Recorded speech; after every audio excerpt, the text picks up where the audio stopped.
Welcome to the Bunny Show, live.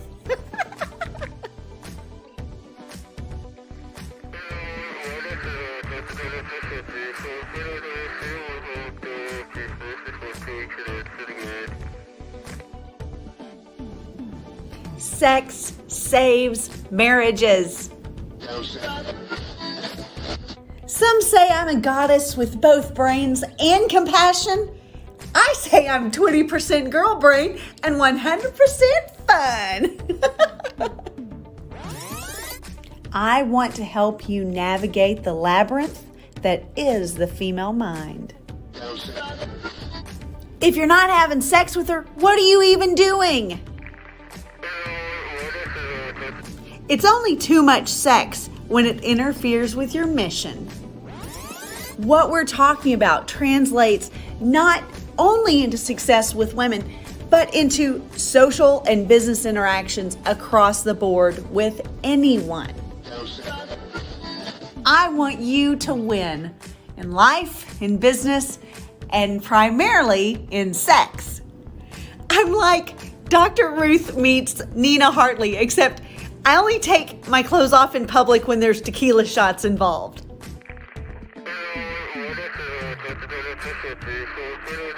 I'm so excited for the show. Are you ready? Let's do this.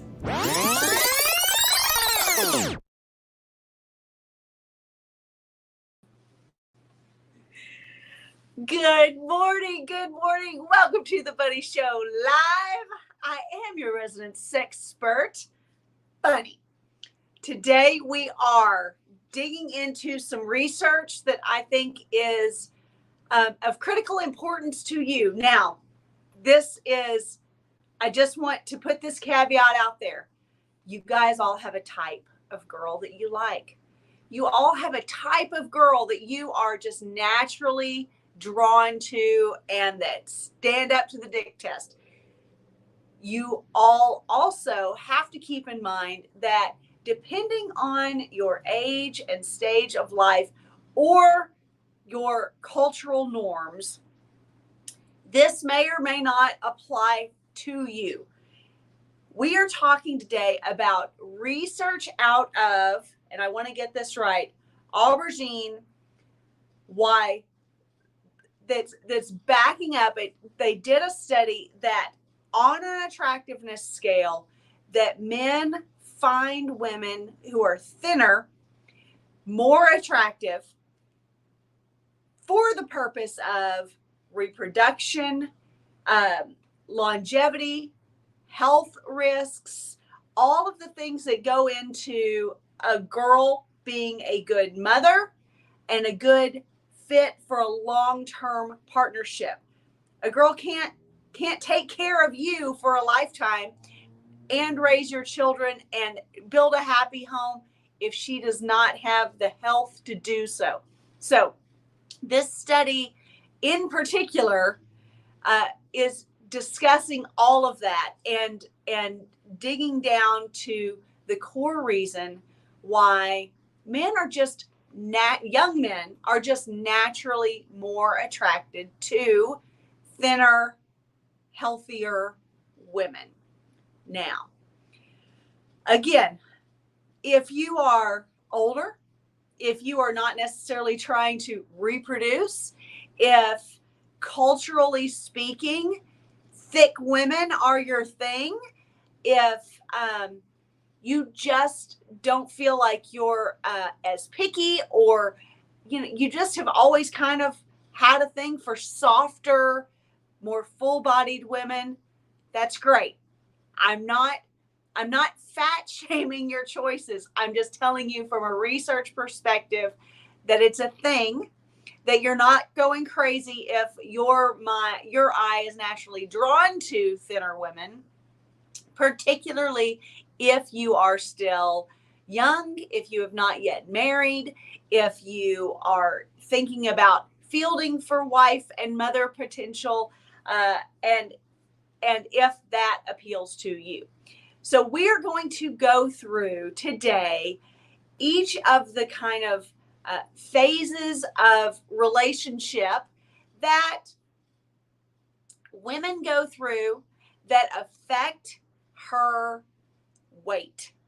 And therefore, according to this study, don't shoot the messenger, according to this study, her attractiveness to you and to others, because, you know, there's a lot to be said for the way that men look at other men based on the women that they're with.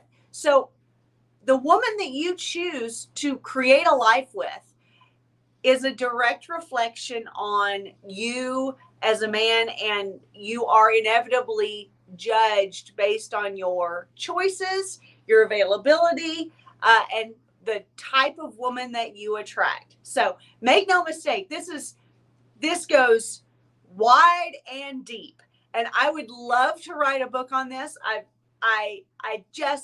can't write a book on everything. I've got like 12 or 13 books, I think, right now in my library, and it's ever expanding. Chill Sounds, love you too. Thank you so much for tuning in.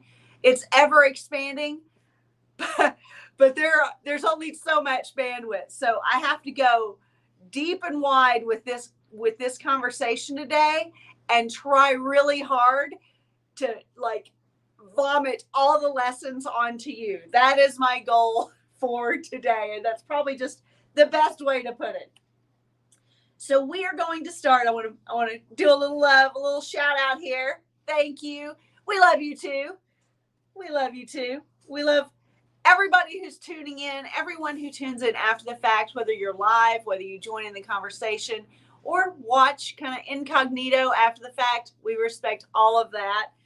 Not everyone wants something called Worth Playboy or My Playboys Bunny popping up on their screen, and we respect that. So let's jump into the stages of relationship, specifically affect a girl's weight. So oftentimes when you understand, this is all, I know I've already said this, but I need to drill this home. This is referring to younger women, younger men. Okay. We're talking about not yet having kids, or, you know, maybe she had one child when she was young, but, you know, she's not built a home and a life with someone yet. So more kids may be on the table, but this is directed not to the people who are of my age range or above, not of Fort Worth. We're talking about people who are still having children and looking to seek out mates to build a family with. Okay, that's where this research really matters. So when you are first dating someone, when you're first building attraction to a new girl, she is likely thin. This can be true if you meet her in high school, college, maybe after college, maybe in your first career, job, whatnot. So you meet a new girl and she's thin. She looks great. I mean, she's 16, 17, 19, 22 years old. She better look good, because if she doesn't look her absolute glowiest, healthiest, best at those ages, it's going to be a very long, hard, difficult life for her. Her aging is going to be poor. Her pregnancies are going to be difficult. You know, inevitably, there are a lot of struggles that girls go through who begin to deteriorate that early. So the girls who physically, healthfully, they don't already have good habits, they don't already have fitness habits established, good eating habits established, they weren't raised, and that this always goes, this at this stage, it really does go down to the parents that they have, the way that they were raised there. They need to have positive habits, healthy habits established, so that they are thin, trim.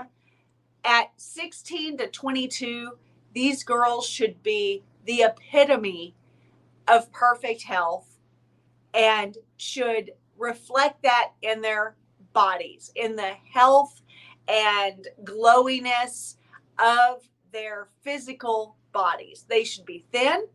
They should be firm. And I don't mean like that they're like bodybuilders. I just mean their skin should be firm. When you touch them, you shouldn't necessarily go straight to the bone. When you squeeze a girl who is overweight, is soft, it feels different than this firmness that I'm talking about, than this health that I am referring to. So you want girls at this stage to be thin, healthy, maybe even a smidge underweight. I say this with extreme caution because I feel like this whole conversation is just going to piss off so many people, but this is science-based. This is not just me being a fitness fat shamer. I mean, like, this is important to the health of generations to come. If she is thin, trim, maybe even a smidge underweight, that sets you up for success at all the other levels. Now, if you don't think that this matters, think of how many times on social media, whether it's the couple sharing it themselves, or whether it's kind of made its rounds through our neighborhood where they're like, oh my God, did she eat him? Like, what happened? But think of times where you've seen girls, when the couple was dating, she was thin, she was cute. Maybe they were high school sweethearts, maybe they were college sweethearts. Maybe it wasn't until they were actual physical adults that they met. But she's thin, she's cute, she looks phenomenal. She's adorable. She looks the way that she should when they were first dating. But even by the time that they are sharing their engagement, they're announcing that he's proposed, they're planning the wedding, they're getting married. By the time they reach the altar, you've got a fat bride. Or there are pictures and you cannot even recognize that it's the same girl in the photo, except maybe the smile is the same, maybe the dimples are the same, maybe the eyes glow the same way.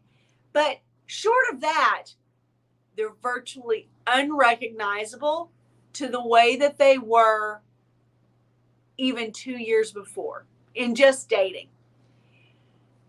So you have to look at not only the thinness and the firmness, but the overall health and habits of the girl that you're with, because of all of these other stages that come. So often, once girls move into a girlfriend category, once you are actually dating, girls in particular will let all kinds of good habits go by the wayside. So you start going out to meals more. You start taking her out. Guys, listen, this is why I say dating like bodybuilder types or guys who eat super, super clean is so boring for women. It's because 98%, and this is just a buddy number, but I'm gonna just get out there, roughly easily 98% of dating activities somehow revolve around food or alcohol. You know what makes girls fat? Food and alcohol. They put all of their good habits to rest. They do not want to say no to you if you ask them out on a date. They don't want to say no to you if you want to go out to a restaurant. They don't want to say no to you if you're going out to a bar. And yet, because of the way particularly American culture has become, there are huge plates of food, plates that would feed 3 people easily. There are drinks, and oftentimes girls are matching the men that they're with drink for drink for no reason whatsoever.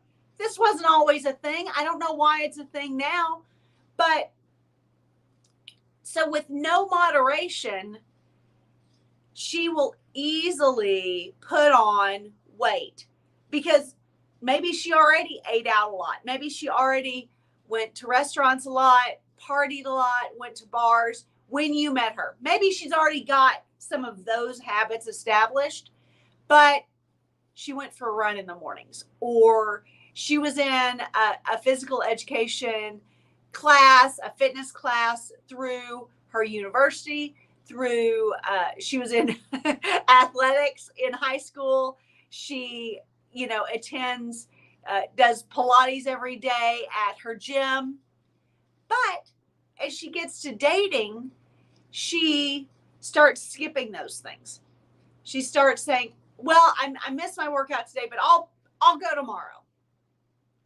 And that just continues to snowball as the good habits start to go by the wayside, and the bad habits, we'll call them bad habits, are amplified. This isn't to discourage you from dating, because not dating is also boring as all get out. It's not fun to be with someone and not get out and do things. But it's very difficult to get out and do things that don't revolve around poor habits, poor eating, poor drinking, alcohol intake, sweet sugar intake, even coffee dates, short of her drinking black coffee. I mean, like, that's not sexy. That's not sexy at all. But there are ice cream dates, there's coffee dates, there's meal dates, there's bar dates, there's, picnic dates. All of these things involve food or drink that just pack on pounds, particularly if she's not getting the fitness in. She's not doing things that she knows are healthy for her.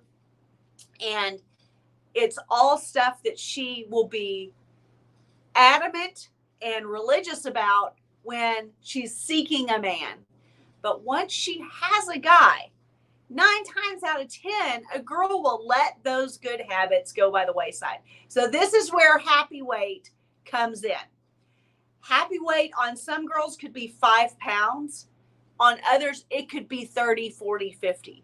There is absolutely no governor on the amount of weight that a girl can gain from happy weight just because you start dating her. I mean, this is, and there's some real truth to looking at a girl's parents, seeing what her siblings look like. If everyone is fat in her family, and I mean like obese, I'm going to say, and this is just a rough number. Everybody's going to jump on me for the number that I'm about to say, but literally anything over, I'm going to say 25 to 30% body fat. I don't like using BMI because if you have any muscle mass whatsoever, BMI goes out the window. I like to use body fat percentage as the best way to measure obesity levels, because it's, in my opinion, the truest, and it gives you a real number to go off of. So anywhere in that 25 to 30% body fat range, depending on a girl's structure, her height, her composition, will send her into this overweight, obese category of being. So it does not take much for a little petite thing to gain 5 pounds of happy weight and completely shift any muscle that she had, along with gaining fat. So not only is she shifting from having a musculature that is strong and is improving her metabolism and is helping to keep her thin and firm and healthy, but she's replacing it with inflammation from alcohol, from sodium rich foods from eating out, because you cannot eat out in a restaurant without it being far more sodium than you would likely ever take in if you were cooking at home. And even just like inflammation from not drinking enough water, which people tend to be better about drinking water when they've got healthy exercise habits. So all of this plays into taking your cute little date from a healthy, thin, cute, perky, firm girl that first attracted you to soft, and not necessarily in a good way, soft, lazy. She no longer fits in her clothes, so she's also going to struggle emotionally. Hormonally, this is a negative impact. So oftentimes if a girl that you start dating is thin, trim, healthy, with great habits, and she falls into this happy weight category in dating, her hormones start to go crazy also. Like female hormones aren't rough enough to deal with the constant ebb and flow and roller coaster ride that females are on from puberty to menopause. But add to it a complete shift in her makeup because of the shift of her weight, her body fat, and the hormonally negative impact it has on her body and her emotions. So not only can she literally not fit in anything that was in her closet or any of the favorite things that you say, oh, put that sexy black dress on that you wore on our first date. I love that dress. She literally can't fit into that dress. She can't fit into it. And that pisses her off. It makes her feel guilty. It makes her feel fat and sad. And it sends her on a whole roller coaster ride of emotions. To be clear, let's put a pause in this for 2 seconds to say that if you prioritize, if you make sure from the get-go, this is where game can save this timeline a great deal. It can at least kind of make it inch along instead of like leap like 100 pounds at a time. Game, learn charisma. It's also a frame, and it's a control over your relationship from the get-go. Telling her in a variety of ways from pretty much the beginning of relationship status that you love her at this weight, that you love strong fit girls, that you think ballerina-esque girls are the hottest people on earth. If you, whatever the case may be, whatever turns you on about her weight from the get-go goes a long way in making sure that she understands that you have an expectation that she's going to stay pretty close to that mark. This is of critical importance, because then she will pay closer attention to the scale. She will pay closer attention to how her clothing is fitting. And when it's getting too tight because of this dating habit that she has established with you, because she loves you and she wants to spend as much time with you. And if you say, let's go out, she wants to be there with you. It will encourage her to go to the gym. It will encourage her to keep the good habits. It will encourage her to maybe share a plate of food or not, feel the need to clean her plate every time she goes out. It will encourage her to not try to match you drink for drink. So keep all of these things in mind. This timeline can be slowed by you having a strong frame and the game to pull it off. So do all of these things and remember that it all matters And this is a great point. This is a great point. Your environment matters. It matters who you surround yourself with and what kind of habits they have. If you are lucky and if you made good choices from the get-go and you marry a girl with strong fitness habits and you make damn sure that she understands that that's one of the things that you love about her a lot, that's one of the things that turns you on about her, that will go a long way in ensuring that those habits remain. So she was thin at dating. Or she was thin when you met her. Girls in this happy weight, in this dating phase, may put on 5 pounds. It may be 30, 40, or 50. It's shocking. It's shocking.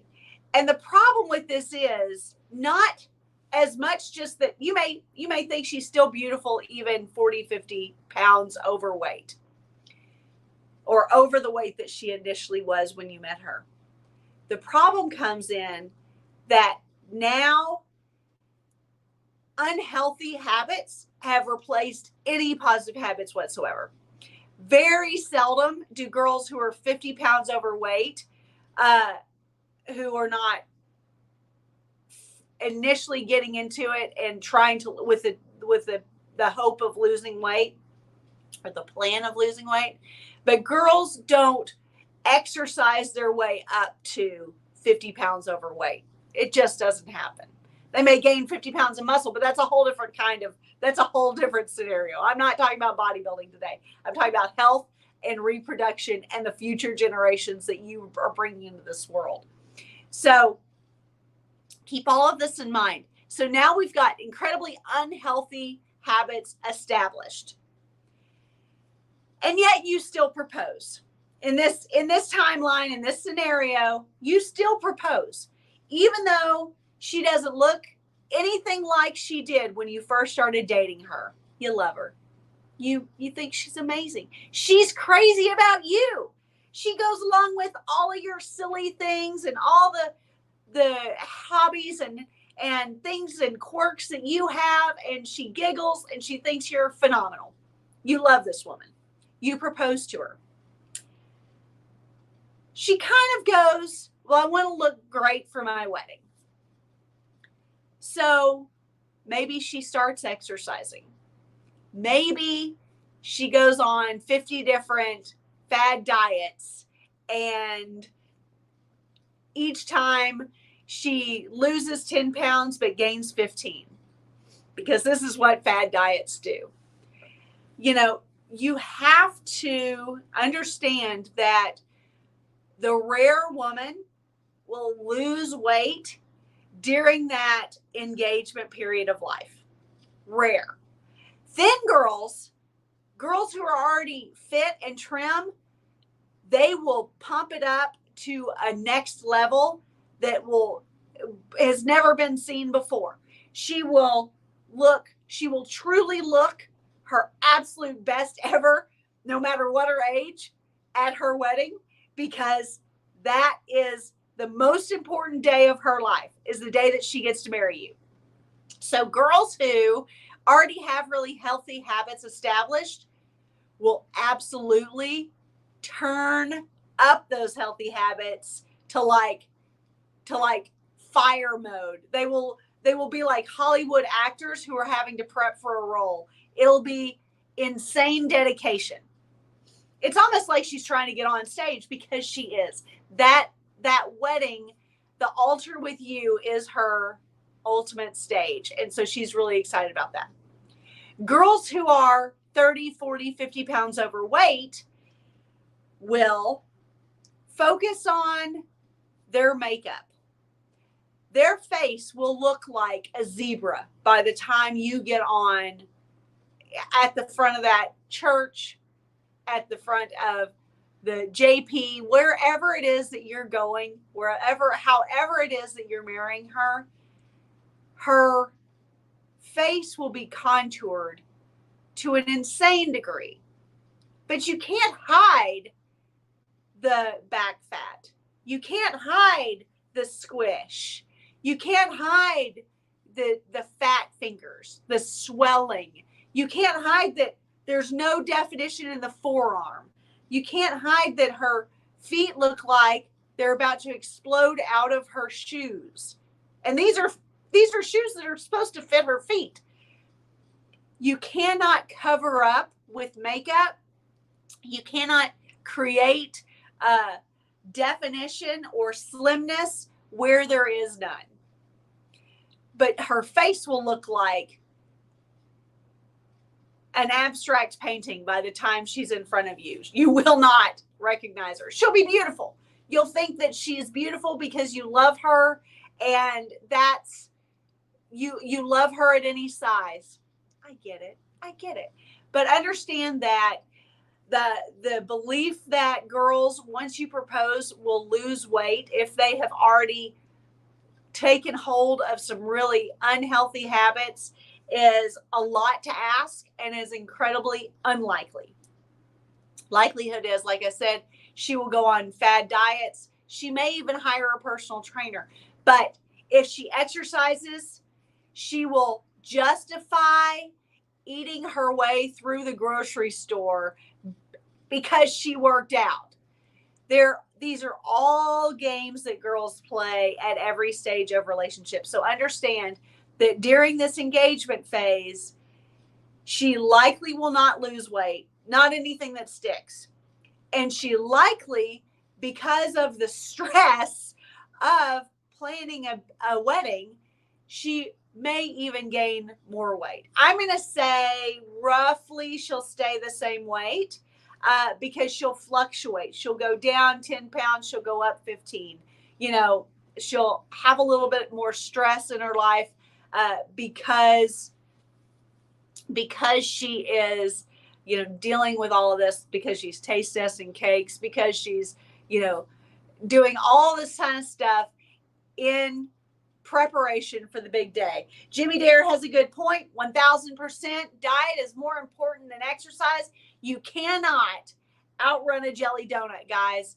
If you can have the best fitness habits in the world, but number one, if you're not eating well, you're not fueling your body for great workouts. So even if at the start of an exercise routine or a new exercise habit, you're doing pretty well, that's because you don't have any nagging injuries. That's because, it's fresh and new and you're energized for it. But once it gets kind of in the trenches, if you're not fueling your body well, you don't have the energy for a great workout. You don't have the fitness feet. You don't have the foundation that you need to make serious fitness progress.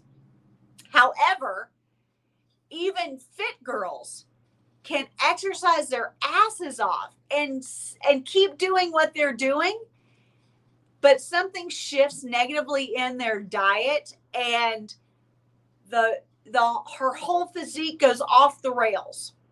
I have inadvertently tested this myself, because we've talked about Fort Worth, and I have laughed about this before and shared this on our shows before.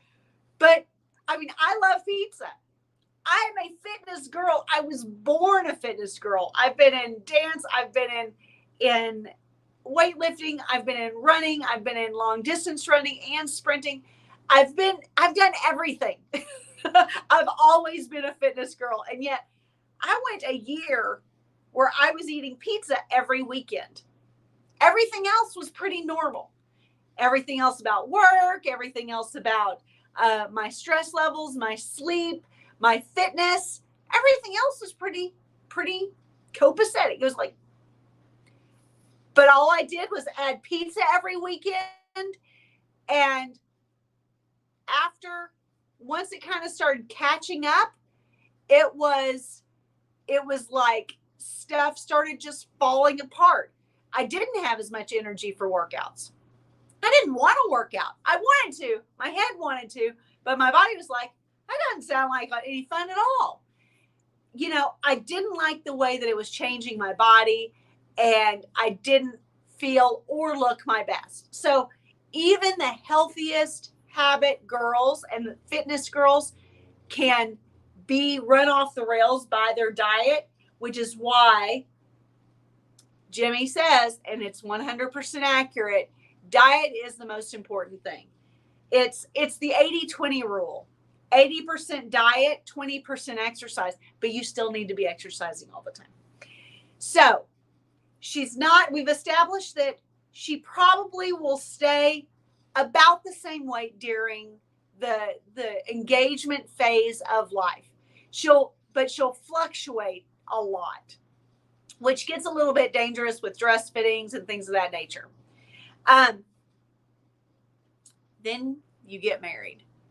You have your ceremony. You have all of your friends there. You're eating cake. You're celebrating. You maybe have a meal if it's a meal kind of wedding. Then you're married. And guess what happens? She convinces herself that she's been dieting her whole life, and finally she doesn't have to diet. And she doesn't necessarily purposefully go, thank God now I can eat everything in the house for the rest of my life. But that's kind of what can happen if you're not, again, from the get-go, a strong frame. You're leading by example, and you're leading her with the understanding that you like thin, healthy, trim, fit, whatever kind of girl. But that healthiest version of her, that's what you have to like. That's what you have to reinforce with her from the very beginning of your relationship. So once you're married, she thinks that I've been on a diet for since whatever his name proposed to me, but really she's been watching what she eats since the beginning of time. She's been cautious about what she puts into her body. So she's been on a diet her whole life. And now she's got the man. She's got the life that she wanted. She's got you, and that's what she wanted. So now she can relax a little bit. She thinks that what she'll do is take about 2 months off. Just take some time off. We're going on our honeymoon. I want to be able to eat and drink what I want to do, what I want while we're in the Caribbean or wherever you're going. She thinks, I'll just relax a little bit and then I'll get back on my schedule. I'll establish a new fitness routine. I'll be cooking at home and I'll have, I'll cook all these healthy meals and we'll both feel great together. But what really happens is unless she already has kept those good habits, unless she's already a fitness girl and remains a fitness girl, and unless you continually control the scenario, she will gain and gain and gain. This could look like an immediate 15 pounds. The first year of dating and the first year of marriage are each easily equivalent of the freshman 15 in college.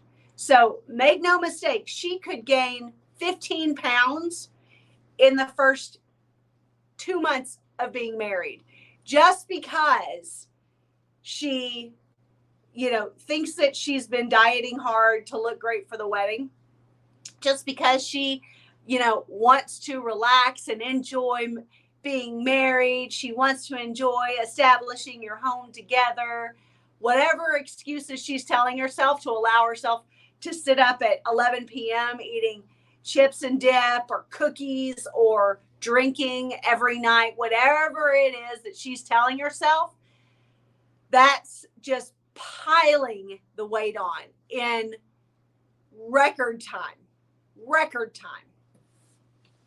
And if you let it happen, that's a problem.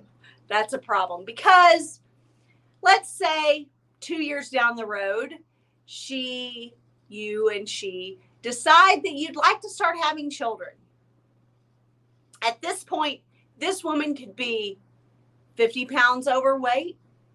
She could be 100 pounds overweight. She could look like 5 of the girl that you initially dated. She could look like 5 of those people. If you like clumped them together, she could be, you maybe can't even get your hands around her anymore. And you used to love to wrap her up in a big hug, put your arms around her. And now you've got a woman with poor genetic mapping that she is going to pass on to your children. And this not only negatively impacts her ability to get pregnant, but her health during her pregnancy. Inevitably, women who have gained a great deal of weight or who just are overweight and unhealthy individuals have incredibly difficult pregnancies. It's like everything is amplified. There are things that get blamed on genetics, things that come up that, oh yeah, my mother had that too. Well, was her mother also fat? Because that's why. You need to look at the big picture and understand that she has more difficulty getting pregnant. She has a more difficult pregnancy, and she is passing on unhealthy genetics to your children that they will never be able to get past. It's their genetics. This is what you're giving them. Huge changes can be made in the future of your children, your grandchildren, generations to come, if only you do one thing. Even if your wife is overweight, before you start having children, you both get in incredible shape. You both start to eat well. You both establish fitness habits or reestablish fitness habits. You lose weight. You get to be a healthy weight. You get out of that, both of you, out of that obese category of body fat percentage. And you and she are both healthy individuals. If you can possibly allow yourself or control yourself to not have children unless you are both healthy, you will see the benefits of your self-control for generations to come. You will see it in the health of your grandbabies. When you are 80 years old and surrounded by grandchildren and maybe even great-grandchildren, you will see the health that you prioritized when you were in your 20s, when you were married and thinking about having kids. Just that one thing can affect 10 generations. And this isn't a bunny statistic. This is science. It is critical that you focus on this before bringing children into the world. So the first year of marriage can easily freshman 15. Freshman 15 could look like another 50 pounds on your girl. It could. It's scary, but it's true. So be cautious, because almost without fail, women gain weight with each pregnancy. So clearly, obviously, you gain weight when you're pregnant. That's not what I'm talking about, duh. I'm talking about, can she get the weight back off after she gives birth? And more often than not, the answer to that is no. She may gain 35 pounds with her first pregnancy, and she's only able to get off 10 because maybe her habits aren't that great. Maybe she can get off 30, but that's still 5 pounds over what she was. So it doesn't have to be these huge numbers. Like, if her habits are good, she likely will be able to She likely exercised through her pregnancy, if she was healthy enough to do so, and she likely is able to stay on board through her pregnancy with healthy nutrition habits and get back on board with tightening up all of her habits and taking her training to the next level once she's not pregnant, and doesn't have to be quite so cautious. So even a fitness girl, though, could easily be at 5 pounds once she's given birth. So she's 5 more pounds. And then she's running around. She's busy. She's getting on that mom diet where you essentially live on the leftovers of the children. So you're eating a lot of goldfish crackers and pretzels and like drinking, juice that maybe you don't drink, that's just nothing but sugar water. You might as well be drinking Cokes at that point. All kinds of things happen to moms, to new moms, unless they, again, have some really great nutrition habits established from the get-go and make sure that their children are following those same habits. I mean, I had a chart. I was this super, super particular new mom, but I had a chart that indicated how many servings of each nutrition, block that my child needed to be getting in a day. So just like I had my nutrition established, I was establishing his nutrition as well. I do want to add, by the way, that particular son is a college athlete. He's in his master's degree. He's working towards his master's degree right now. He's in the middle of that program.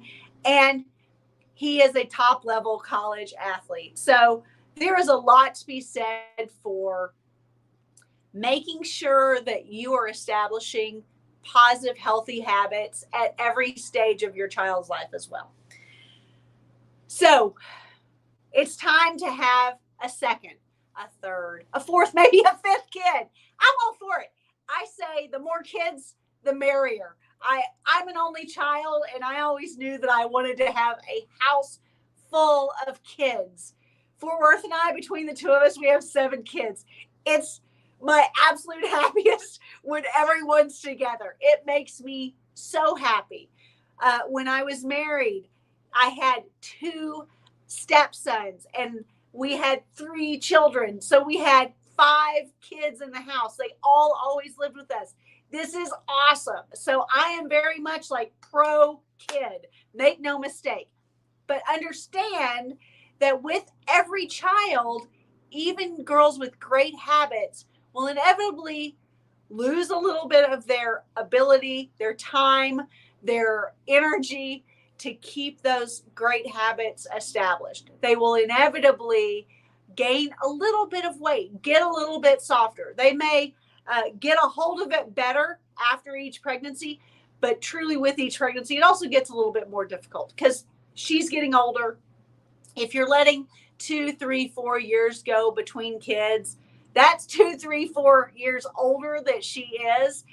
And hormonally, it just becomes a little bit more and more difficult as we get older to snap back into shape. So not only is her time and energy more at risk, the more children you add, she is actually getting older and she is getting hormonally kind of the deck is stacking against her being able to get back to her normal weight.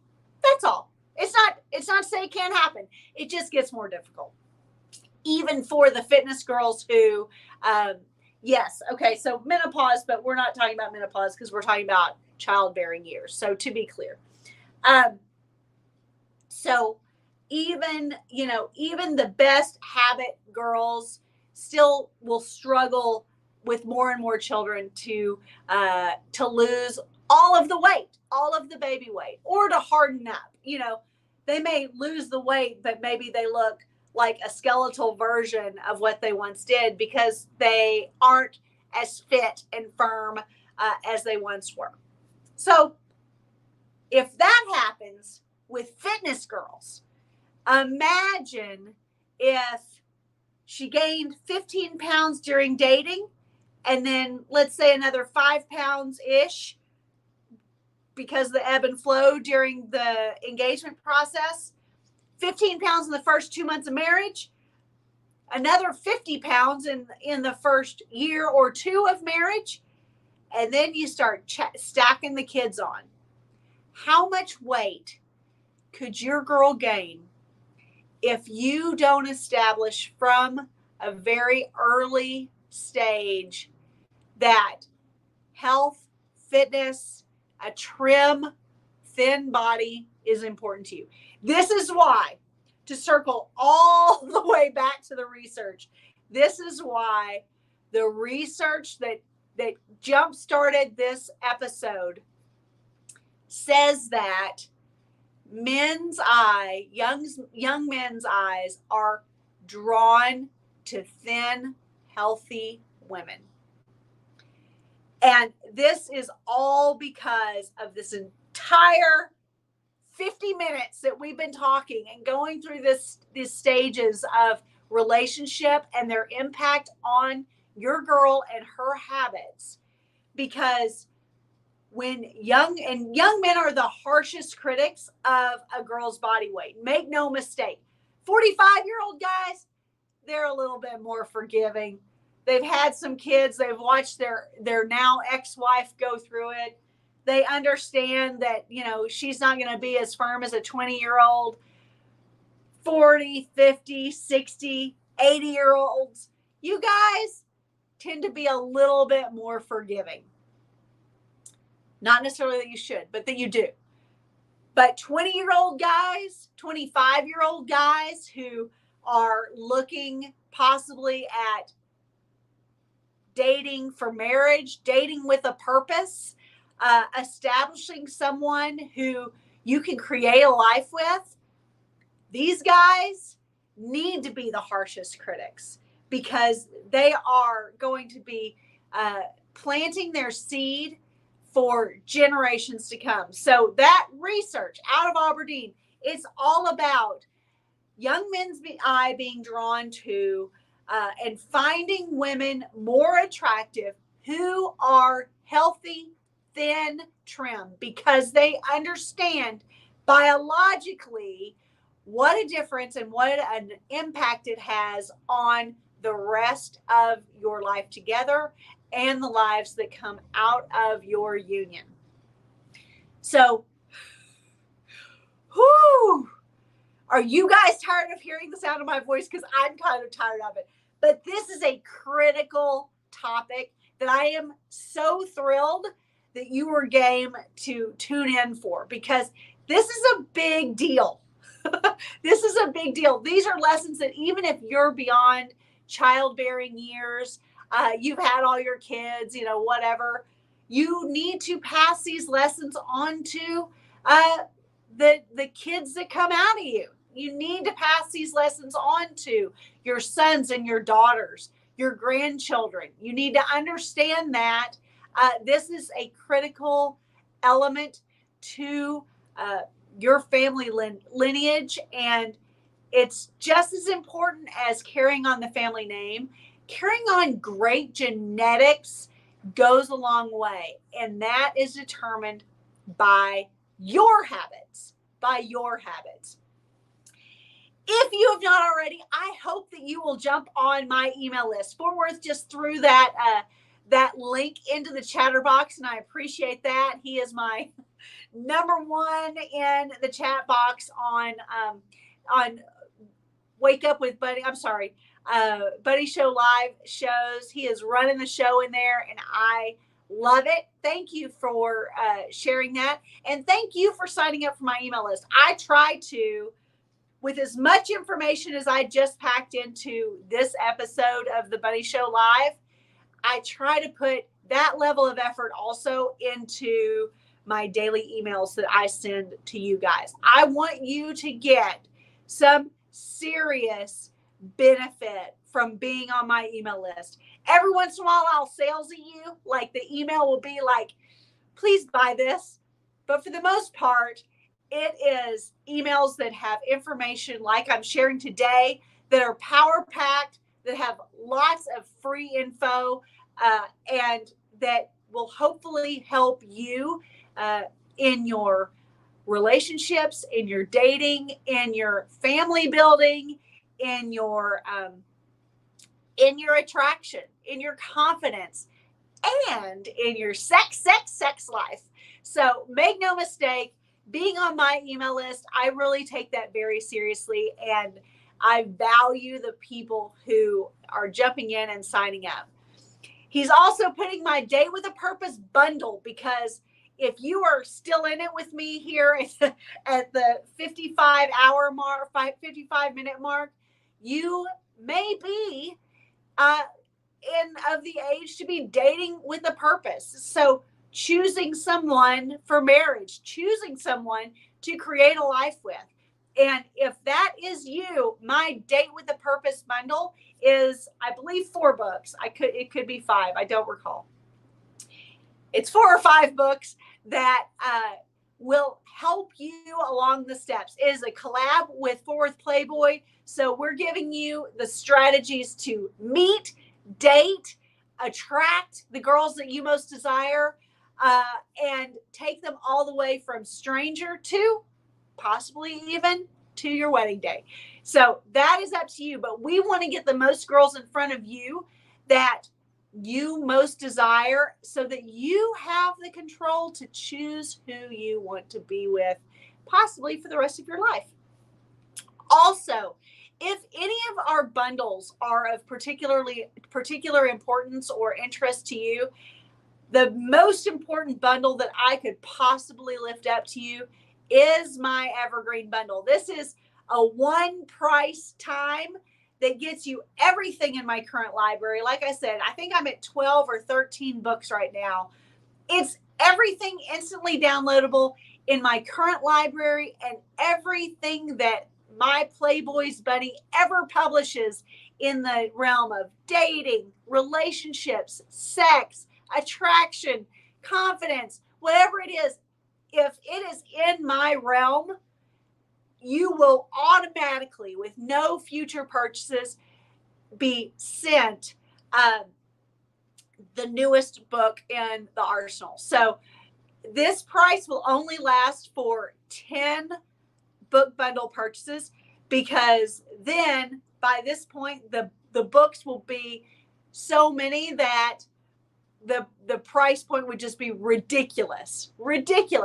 Right now, you and I both win. It's at $199 at this time, with 12 to 13 current titles. So if you jump in now, every book will just continue to be cheaper and cheaper and cheaper, because they will automatically be sent to you for as long as my Playboys Bunny is publishing books, which is, I hope, a very long time. So thank you so much for joining me today. Thank you for jumping in the chat. Guys, that means a great deal to me, that not only are you tuned in, that your eyes are here, that you're focused and listening, but that you're interacting in the chats and contributing. I like to have conversations with you guys through this realm, this format, and be interactive and